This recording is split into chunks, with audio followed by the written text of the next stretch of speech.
Praise the lord అందరికీ. అందరూ బాగున్నారా? మరి తీసిన వీడియోస్ అన్నీ మీకు రీచ్ అవుతున్నాయని, అవి మీరు వింటూ వచ్చినప్పుడు మీకు ఆత్మీయంగా మేలులు పొందుకుంటున్నారని, ఆత్మీయంగా దేవుడు మీతో మాట్లాడుతున్నారని నేను ఆశిస్తూ ఉన్నాను. మరి ఈ సమయంలో కూడా దేవుడిచ్చిన యొక్క ఆధిక్యతను బట్టి ఎంతగానో కృతజ్ఞతాస్తుతులు చెల్లించుకుంటూ ఉన్నాను. ఈ సమయంలో మనం చూసుకోబోతున్న భాగము ప్రసంగి 11 అధ్యాయము 9 వచనము. ఇక్కడ యవనస్తుల గురించి రాయబడుతూ వచ్చింది. యవనుడా, నీ యవనమందు సంతోషపడుము, నీ యవన కాలమందు నీ హృదయము సంతుష్టిగా ఉండనిమ్ము. నీ కోరిక చొప్పునను నీ దృష్టి యొక్క ఇష్టము చొప్పునను ప్రవర్తింపుము. చదువుతున్నప్పుడు చాలా హ్యాపీగా అనిపిస్తుంది కదా. యంగ్గా యూత్గా ఉన్న వాళ్ళకి ఏమనుంది, దేవుడంతా దేవుడు ఏం చెప్తున్నారు ఇక్కడ, నీ ఇష్టం చొప్పున నీ కోరిక చొప్పున మీరు ప్రవర్తించవచ్చు అని చెప్పి మాట్లాడుతున్నారు. నీ యవనకాలం ముందు నువ్వు సంతోషంగా ఉండు, నీ హృదయంని సంతుష్టిగా ఉంచుకో. ఇవన్నీ ఇలా చెప్తూ ఉన్నప్పుడు మనం చాలా సంతోషంగా యాక్సెప్ట్ చేస్తాం దీన్ని కదా.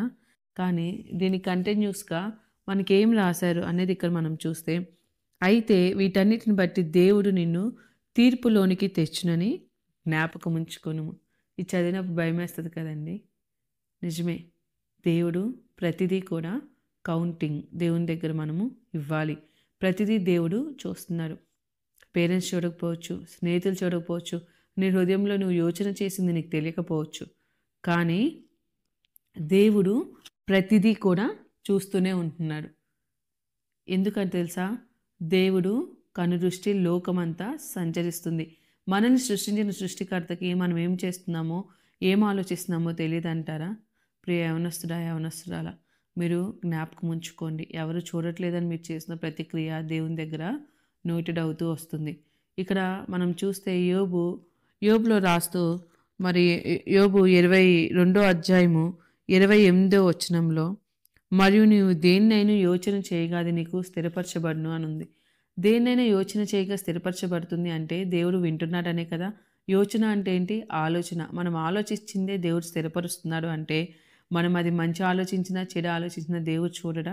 మనం మంచి ఆలోచిస్తే దేవుడు స్థిరపరుస్తాడు, చెడు ఆలోచిస్తే మనం తీర్పులోనికి దయబడుతూ వస్తాం. కాబట్టి నీ యవనాన్ని నువ్వు కాపాడుకోవాలి. నీ యవనాన్ని బట్టి నిన్ను తృణీకరించుకోకుండా నీ సాక్ష్యాన్ని నువ్వు కాపాడుకుంటూ రావాలి.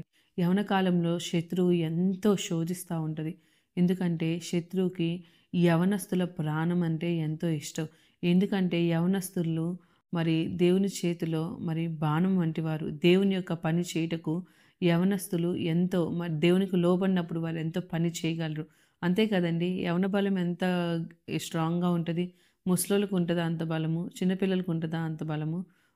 వాళ్ళకన్నా యవనస్తులు ఎక్కువ పని చేయగలరు. మరి వాళ్ళు అలా దేవునికి లోబడినప్పుడు వారు దేవుని పని చేస్తారని శత్రువుకు ఎంతగానో ఇదైపోయి యవనస్తులు మృంగుదామా, మరి మరణం మరి కిటికీల వైపు మరణం తొంగి చూస్తుందన్నట్లు వాక్యంలో ఉంది.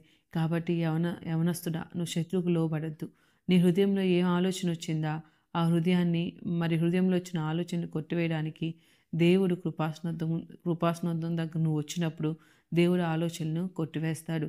ఆ బలహీనతల నుండి నిన్ను విడిపిస్తాడు, నిన్ను విమోచిస్తాడు. మనము కీర్తనలు చూసుకుంటే 130 అధ్యాయంలో 130 అధ్యాయము ఇక్కడ 7వ వచనము, ఇశ్రాయేలు యెహోవా మీద ఆశ పెట్టుకొనుము, యెహోవా యొద్ద కృప దొరుకును, ఆయన యొద్ద సంపూర్ణ విమోచన దొరుకును, ఇశ్రాయేలు దోషములన్నిటి నుండి ఆయన వారిని విడిపించును. ఇది చదువుతున్నప్పుడు మరి మనకు విమోచించేది ఎవరండి? మనకి కృపను అనుగ్రహించేది ఎవరు? మన దేవాది దేవుడు మాత్రమే. కాబట్టి ప్రియ యవనస్తురాలా, నువ్వు ఏ క్రియలు చేస్తున్నా అది దేవునికి ఇష్టమైనదా కాదా అని యోచన చేసి మీరు అటువంటి క్రియలు చేయండి. ఏది చేస్తున్నా కూడా స్నేహము, మరి దేవునికి ఇష్టం లేని స్నేహం చేస్తున్నారా? దేవునికి వ్యతిరేకమైన స్నేహం చేస్తున్నారా? లోక సాంగత్యము మంచి నడవని చెరుపుతుందంట. మరి నువ్వు ఎవరితో స్నేహం చేస్తున్నావు ఈ దినాన? నువ్వు ఎవరితో తిరుగుతున్నావు? ఎవరితో ఏ విధంగా ముచ్చటిస్తున్నావు? ప్రతిదీ కూడా దేవుడు చూస్తున్నాడు. త్రాగులకు బానిసైపోతున్నావా? త్రాగుబోతులతో తిరుగుతున్నావా? మరి వ్యభిచారులతో తిరుగుతున్నావా? లేదా ఆ యొక్క అల్లరి మూకతో తిరుగుతున్నావా? ఏదైనప్పటికీ అవన్నీ విసర్జించాలి. అవి నీ శక్తి వల్ల సాధ్యం కాదు. దేవుని యొద్దకు వచ్చినప్పుడు ఆయన యుద్ధ సంపూర్ణ విమోచన దొరుకుతుంది. మనకు సంపూర్ణంగా విమోచన దొరకాలి అంటే మనం దేవుని దగ్గరికి రావాలి. He is the redeemer. ఇంకా ఎవరూ లేరు. ఎవరి ద్వారా, ఏ క్రియల ద్వారా, ఏ మంచి కార్యాలు చేయటం వల్ల కూడా మనకి విమోచన అనేది రాదు. కాబట్టి యవనస్తురాలా, నీ యవన బలాన్ని దేవుని కొరకు ఉపయోగించు.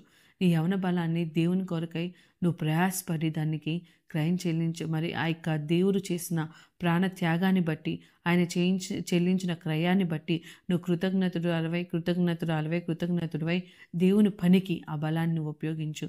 దేవుడు నీకు సంతుష్టిగా బలమిచ్చాడు, నీకు ఆరోగ్యం ఇచ్చాడు, ఈ దినాన యవన రక్తాన్ని నీకు ఇచ్చాడు, నీకు ఆయుష్నిచ్చాడు అంటే దేవుని కొరకు ప్రయాసపడమని. కాబట్టి ప్రతి ఒక్క యవనస్తురాలు ఏ యొక్క శోధనలో ఉండొచ్చు, బలహీనతలో ఉండొచ్చు, బయటికి రాలేనని బాధపడుతున్నావేమో, దేవుని యొద్దకు రా. ఆయనే మనకు సంపూర్ణ విమోచన ఇస్తాడు. ఆయన యొద్దనే మన కృప దొరుకుతుంది. కాబట్టి మీరు దేవుని యొద్దకు రండి. ఏమో మీరు గదిలో కూర్చొని బాధపడుతున్నారేమో, తప్పని తెలుసుకొని బయటికి రాలేకపోతున్నారేమో, ఆ యొక్క తప్పని తెలిసిన వెంటనే మరి మీకు ఆ హృదయము మనస్సాక్షి గద్దించిన తోడనే నువ్వు మోకాళ్ళేసి, ప్రభువా నన్ను నువ్వు మాత్రమే విమోచించగలవు, నువ్వు మాత్రమే నన్ను విడిపించగలవు అని ప్రార్థించినప్పుడు గొప్ప సహాయము, ఏ మానవుడు చేయలేని సహాయము, నీ అంతటి నువ్వు చేసుకోలేని సహాయము దేవుడు మాత్రమే చేయగలడు. కాబట్టి యవనస్తురాలా, తీర్పు ఉందని, ఒక దినాన దేవుని ఎదుట మనం నిలబడి జవాబు లెక్క మనం చెప్పుకోవాల్సిందని గుర్తుపెట్టుకొని ఈ లోకంలో మనం బ్రతుకుదాం. కాబట్టి నీ యవనాన్ని ఈరోజైనా తీర్మానించుకో.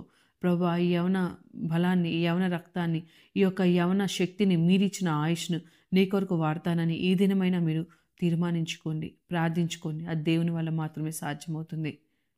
Praise the lord.